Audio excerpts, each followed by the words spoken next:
Welcome, everybody. Welcome back to another shir on fundamentals of Judaism.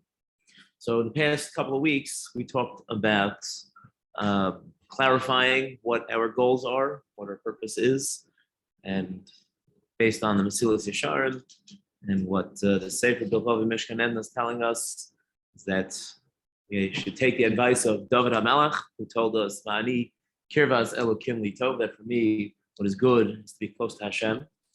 We discussed that the concept of closeness doesn't really fit with Hashem, so to speak, because Hashem is in everything and is everywhere. So you can only be close to physical things, whereas Hashem is through and through each and every item in this world. Therefore, the concept is different as far as the physical closeness. So the only thing that it could mean when David says that kirvas elokim litov, that being close to Hashem is good, must not mean physical in the proximity, in that sense, but rather it means in relationship and closeness in our heart. We saw, the Torah tells us that we should build a mishkan and v'shachanti b'socham, and I'll live in them. Why does it say v'asuli mikdash is in the singular, and then b'socham, and I'll dwell in them in the plural? Because it's supposed to be that we each build inside of each and every one of us, we build our own sanctuary to bring Hashem, to have him close. So this week, Mirza Hashem, I know everybody's been waiting for this, and the fact that you're coming back is good. It signs that it shows a tremendous amount of sincerity and care. So here we're going to get very practical. This is the first step, practically how to build and how to work in our connection to Hashem. Now, as always, the things that we're going to talk about tonight, it's going to sound very simple. And unfortunately, oftentimes we think that in order for something to have a good answer, it's got to be complicated. And the more complicated and more in-depth the answer, the better and more satisfying the answer is. That's to a degree, sometimes that's what you need. Sometimes that's the case. But very often when it comes to the most basic and most fundamental things that are of such importance, it doesn't need so much information, it doesn't have to be so complicated, and rather, the more complicated it is, the more distracting it is. And we have to boil it down and become very simple. And the more simple it is, the more clear it is. And if we can simplify it and clarify it, so then we can apply it and utilize it as opposed to being esoteric or in our head. So again, we're not going to hear anything that you haven't heard before. Nothing new, nothing that you haven't heard, nothing that you're not aware of. But we're going to try to bring it forward in a way that can make it more meaningful and more relatable. So the first step to building closeness to Hashem, being close to Hashem, is really the first pasuk in Chumash. First pasuk in Chumash is Bereshis bara Elokim es hashamayim es haaretz. In the beginning, God created the world. He's created the heavens and the earth. Bara Elokim es hashamayim es haaretz. Now, if God is creating something, so that by definition means that there's a creator in the world. That Hashem, God, is the creator. So the first step that we need in order for ourselves to build a relationship and a closeness to Hashem is recognizing that there's a creator in the world. Now, probably looking at me and saying, Rabbi, we all know that. It's old news. And if you'd ask enough Jews, then most of them, at least somewhat that are, even if they're just moderately religious, they'll say, yeah, of course, God created the world. It's not like a question. It's not really up for debate. It's not something that is would be of any new thought to them. So if that's all it takes, so then why don't we all feel like that? Why don't we all feel some sort of connection just by knowing that? Everybody knows it, so why do we see so many people that aren't so connected? If you ask even non-religious Jews or people that used to be religious and are no longer religious and ask them, did God create them? They'll probably say, yeah, okay, they can live with that, it's not a problem. But it doesn't seem to impact them in any meaningful way. It doesn't change our behavior for some reason. Why not? So let's give a mushroom. I don't remember how long ago it was, about 2 months ago, there was the $1 billion lottery, the $1.3 billion lottery. That's a lot of money, I gotta tell you. Okay, that's a significant. That is life-changing money. Okay? Now imagine, right? I don't know if for good or for worse. That's a different question, but it's definitely life-changing. Something is going to change. So somebody wins the lottery, some guy in Maine or something, right? Some guy in Maine, right? So the next morning you read the papers and find out that somebody won the lottery.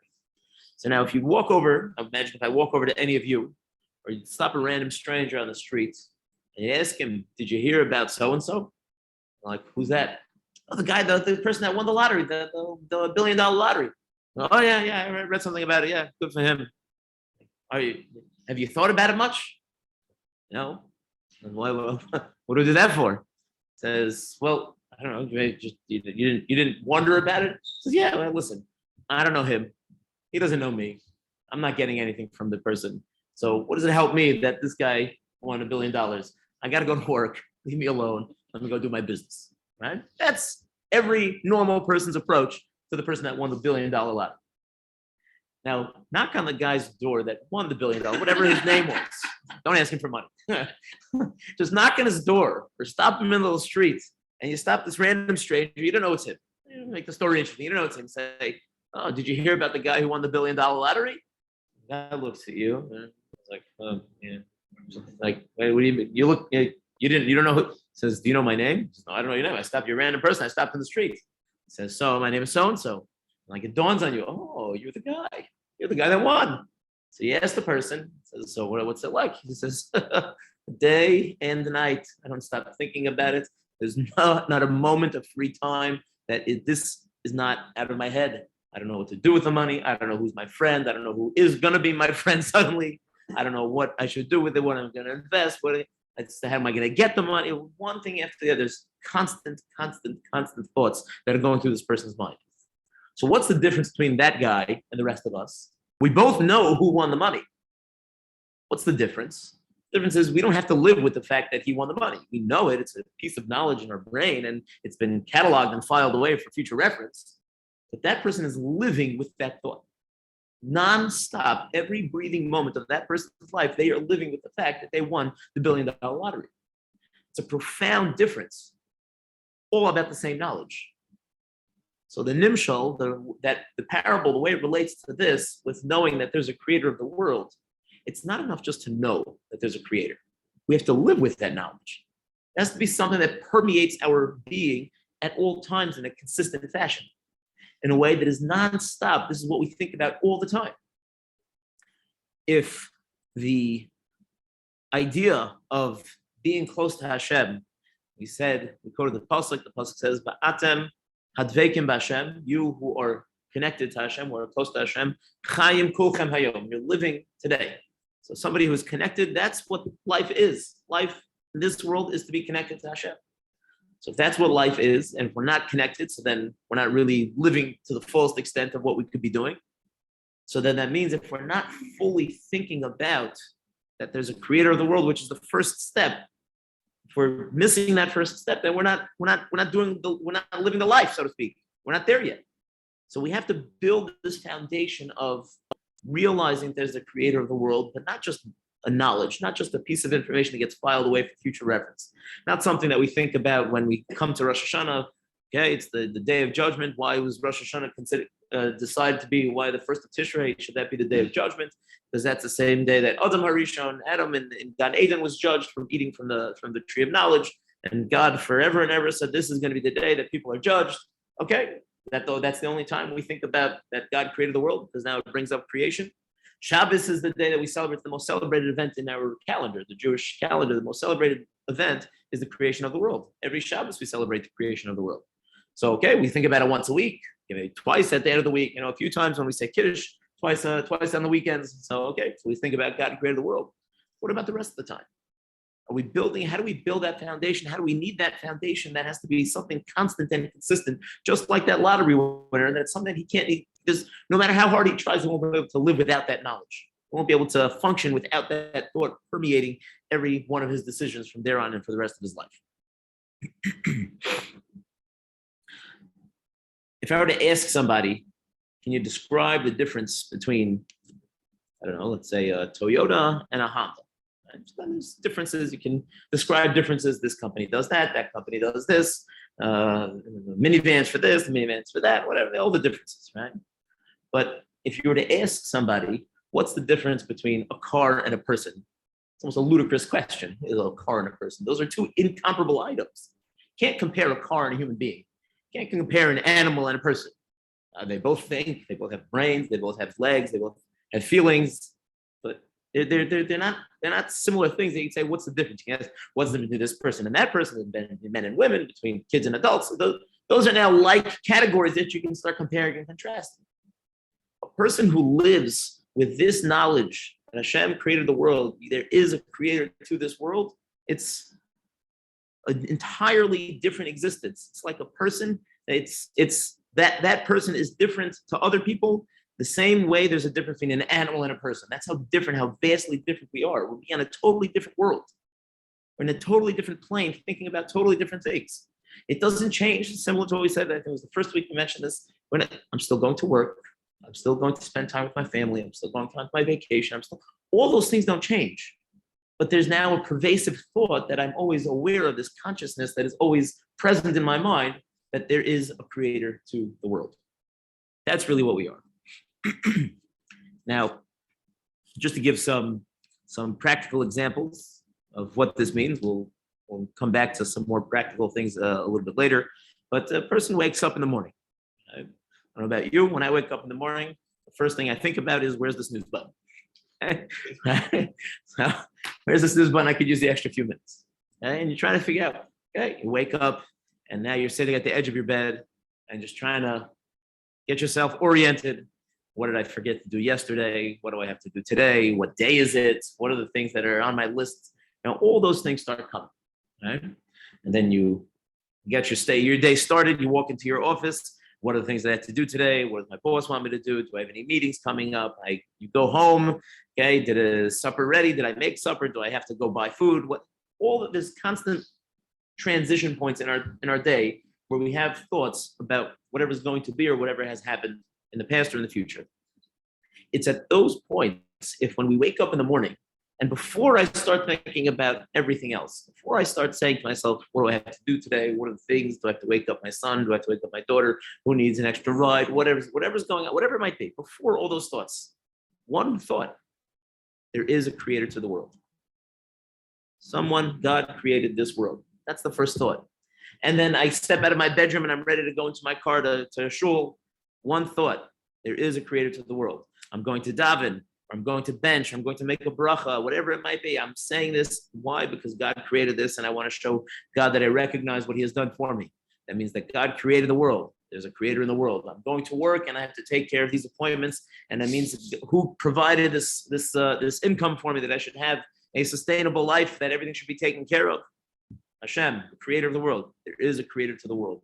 There's not a point in our day that we can't attach this thought to, that we can't connect it towards and have that thought and that knowledge of that there is a creator to the world.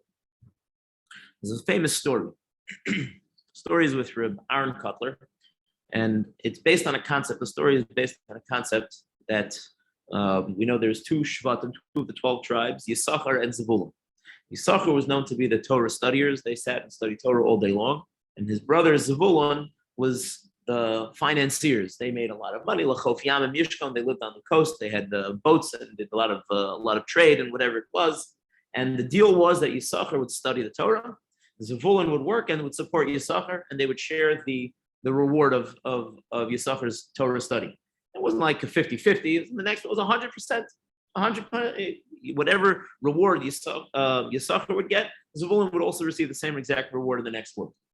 So somebody once went to Rabbi Aaron Kotler and said he was the Rashiva of the Lakewood Yeshiva. He was the one who started the Lakewood Yeshiva.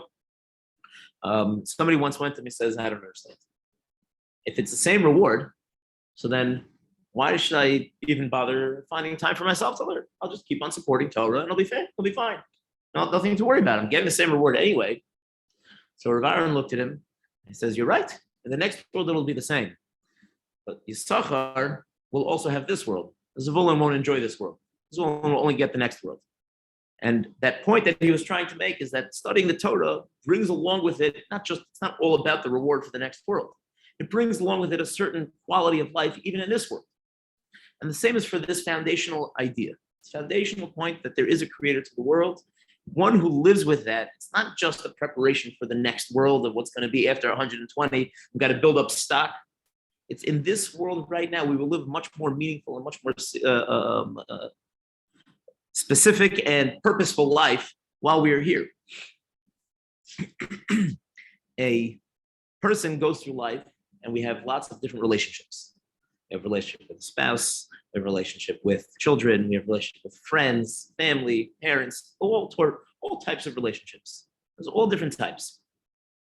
And those different types of relationships each one has a different quality to it. Each one has a different twist, exactly how it manifests. And it's the way it's supposed to be. No two relationships are necessarily supposed to be the same. But now, what happens after a person leaves this world? We take those relationships with us. So the people that are still here, they have those relationships in their heart. They carry that relationship. I remember when my wife's grandmother passed away. It was a very, very, very, very sad time for my wife and the whole extended family.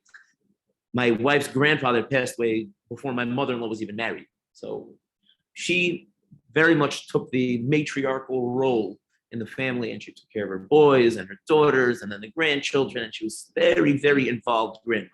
She's a very, very good person. She had a very, very powerful personality. She's a very special woman. And when she left this world, it was very, very sad. It was very, we were hurt. It was very sad. It was to a degree somewhat unexpected. It's not it wasn't like she was sick for years before. It was sad, very, very sad.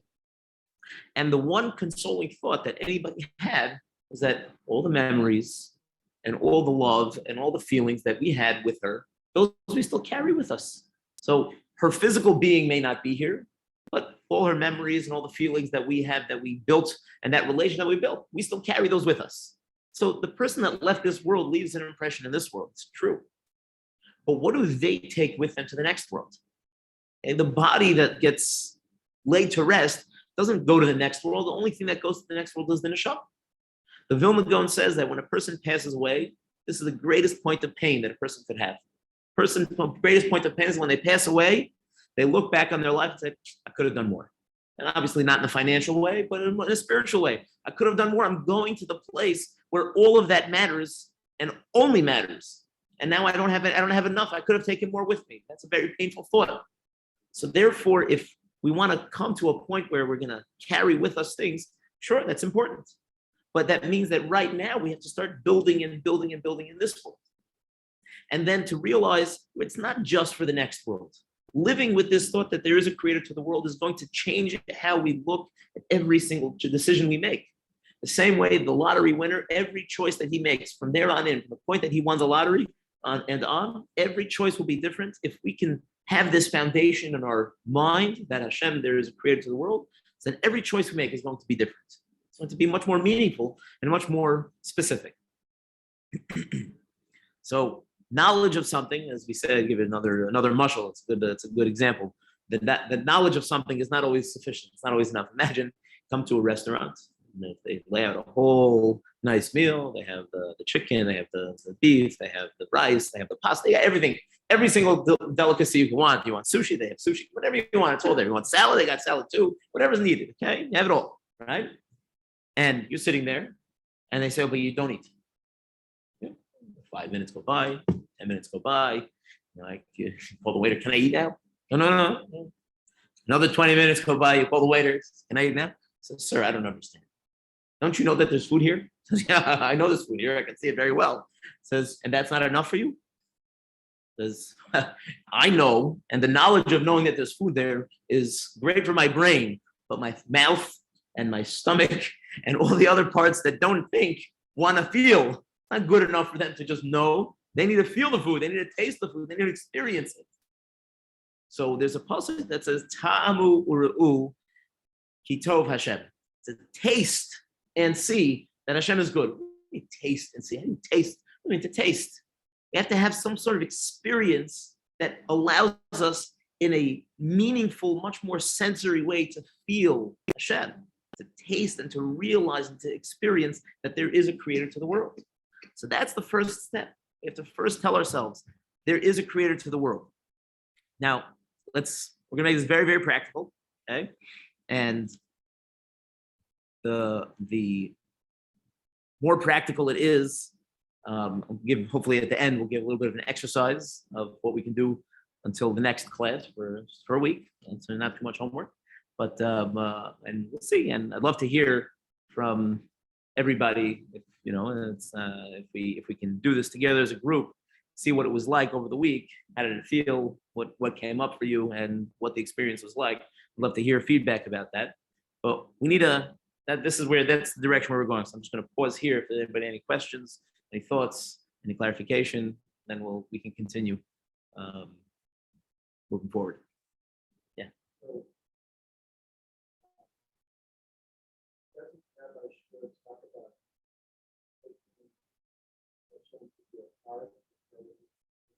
Yeah. Yes. Yeah. Taste doesn't mean with our palate, right? We're talking about, in a sense, intellectual things, but we want to feel them on a spiritual level, which can translate almost to an emotional level, which would mean what he's talking about when he says take it to your heart. So that's exactly where we're going. That's what he means by tamu, even though the word translates to taste, but the way our neshama tastes things is going to be with thought. That's how our neshama feels and comprehends things. Yeah. This is it. This is the first step. The Mishkan, by definition, we'll see the Mishkan means that there is a relationship that's there. And therefore, there's a closeness that we started with, which is the end goal, so to speak. Right? There's no end to it. It's a lifetime of work, but that's the goal. Right? But here, we're not up to the relationship yet. I think about it. This is not the relationship. This is building a foundation that there can be a relationship. And I can't have a relationship with somebody that I don't really know or don't think about very much. And by definition, any relationship is with somebody that I have a certain connection to. So I'll mention this later also, that in this world, we all have a limited amount of time. We're not here forever.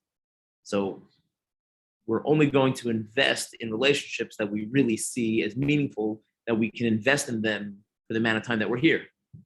Right? And for example, if somebody comes to visit the shul and they tell you, I'm here for 3 days, that's it. And I'm leaving and we'll never come back to this country. Right? We are all very polite and pleasant and wonderful people. And we'll be friendly to the person for the 3 days that they're here. But we're not going to invest that much. It's not a bad thing, just because we know that after 3 days, the person will not come back. Right? It's just done, it's finished. So we don't invest in things that we know are going to end at a determined time. We do, we hope that every person lives till 120 and beyond. And my relationship with my spouse, my relationship with my children, those are things that I will invest in friends or certain friends, right? We invest in those types of relationships more, because we know that we can accomplish things with those relationships for the limited time that we're here. But the relationship that we take with us even after we leave is that with Hashem. It's only the relationship that really lasts. So that one for sure should be investing in. And so that's where we're trying to build that Mishkan, that dwelling place, that we have that relationship built. First, I need to know that there's a creator here that I need to have that relationship with. We're in the first step, literally the foundation of building where we can have a relationship with Hashem.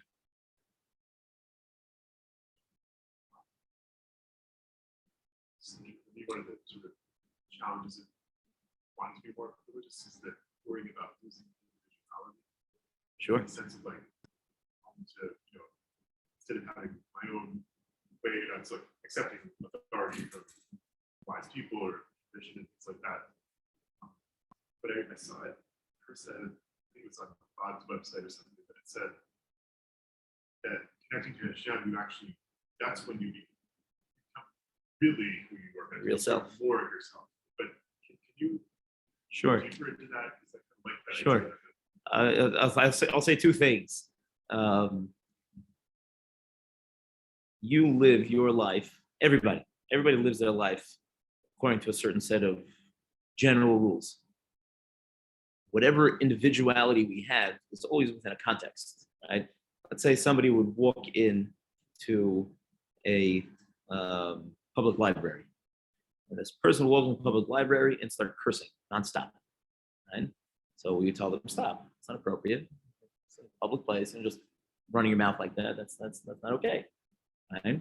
Is there a law? Is there a religion? Is there some sort of thing that confines that now he can't express his individuality because that's different than what he does? So there isn't, but there has to be some sort of context. So the concept of individuality in Judaism is you get to be yourself. You are yourself within a different framework. That's really all it is. So just keep that in mind when wondering about what does individuality look like in Judaism. It really is the same as everywhere else. It's just you have a different context that you're putting that individuality into. That's one. The second thing about when we connect, that's when we really find ourselves. So that's all because of our neshama. Our neshama is really who we are. The famous story, I don't know if it's a true story. It's a story about a Rebbe. It's a Hasidic Rebbe. Most of them aren't true, but you have to believe that they could happen. That's that's what you gotta believe, right? I don't know this one's name, so it's probably also not true. But the point is that somebody came to the Rebbe, and the Rebbe said, "Who are you?" And he said his name. I didn't ask your name. He said, "Who are you?" I says, "Oh, I'm a lawyer." I didn't ask you what you do. He said, "Who are you?" He says, "I live out." I said, "So who are you?" And the guy was dumb, like, he didn't know what to say. Stuck. The Rebbe kept asking, "Who are you?" He thought he had all the answers. There was no. So the Rebbe said, "Who are you?" So the guy said, "I don't know." He says, now we can talk. You don't know who you are. Who am I? I'm somebody that has a soul that was given from Hashem, that is part and parcel. It's a chelik elokam imal. It's part of Hashem. I need to find that piece. That's the piece of me that really is who I am. So what you read about is that through our connection and our relationship to Hashem, that neshama, that feeling starts to become alive, and then we start to really feel, this is who I really am. This is who really I'm meant to be. I think that's what the idea that they're mentioning is. Okay. Anything else? There's that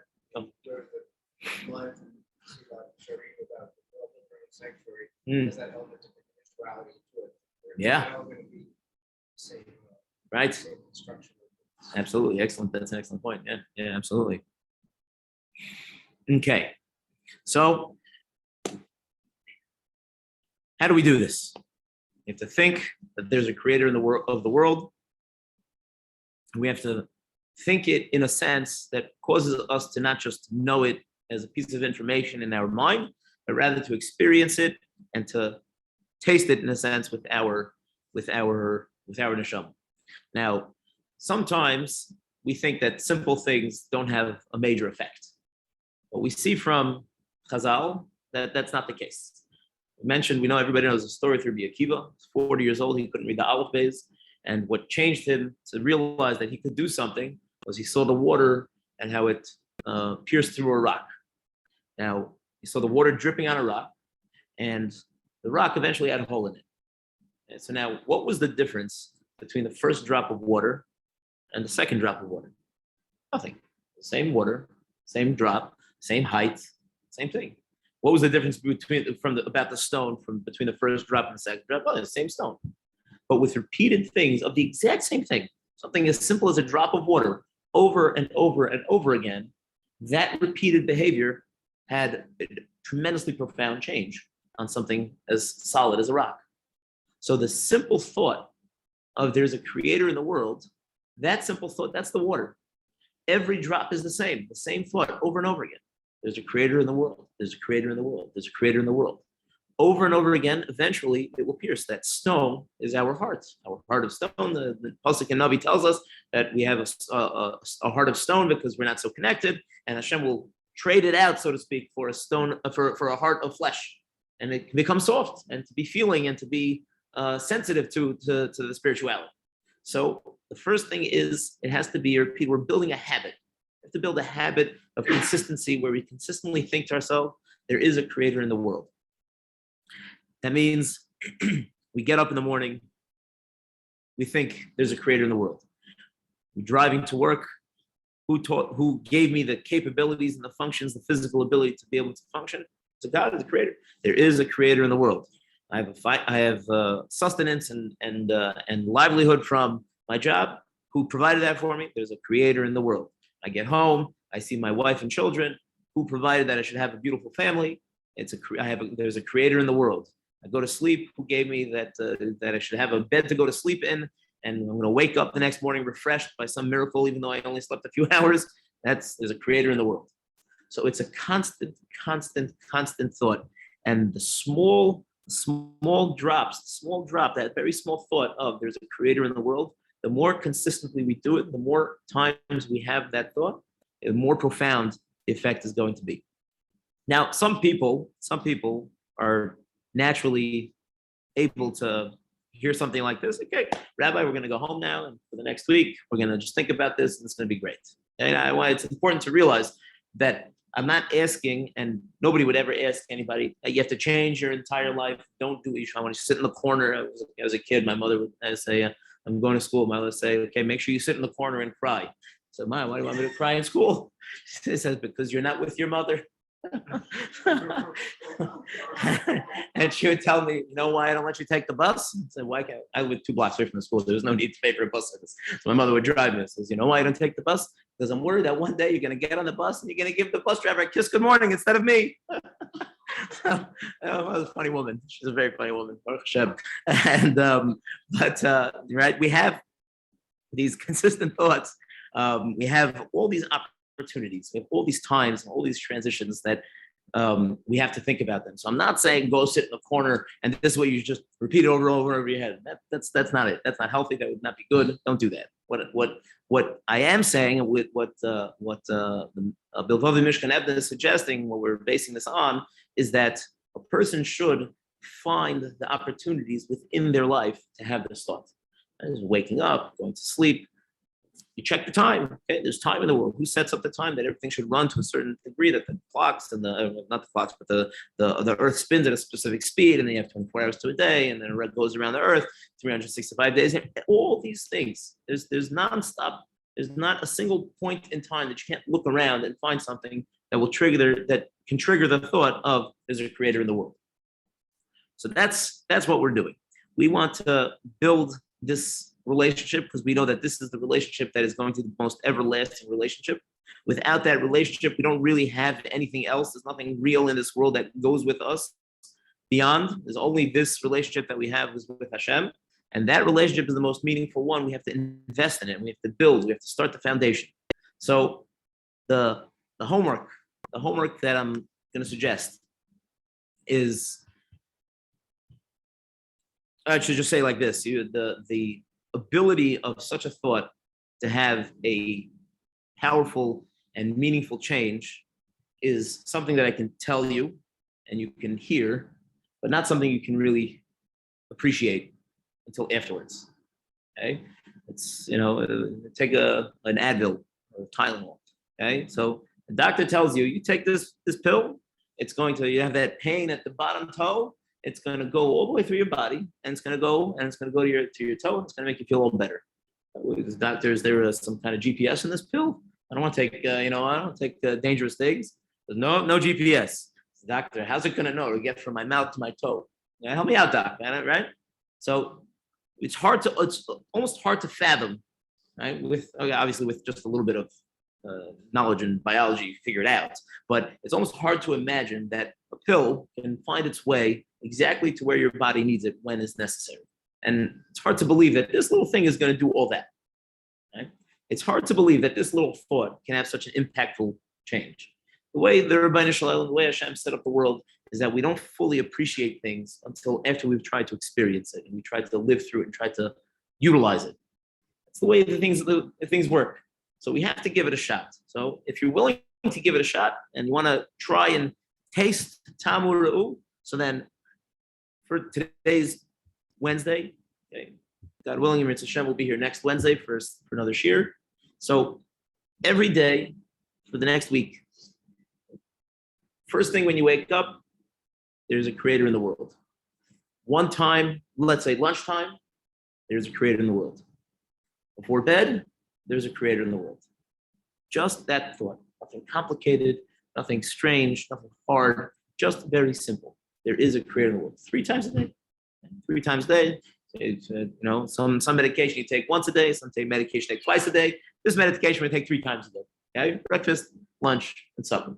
So if we could do that, and I would love to hear if it's accomplished. That's number one. I'm going to do this myself. I'm not preaching. I'm gonna join in this exercise. And I would love to hear if it caused you to change anything or made you feel any differently about any experience or anything you had. Because this is the first step. It's an extremely powerful step. it won't be done after a week. It's not like I'm not it's not like I'm telling you to take it 3 times a day for 7 days and all your problems will be solved.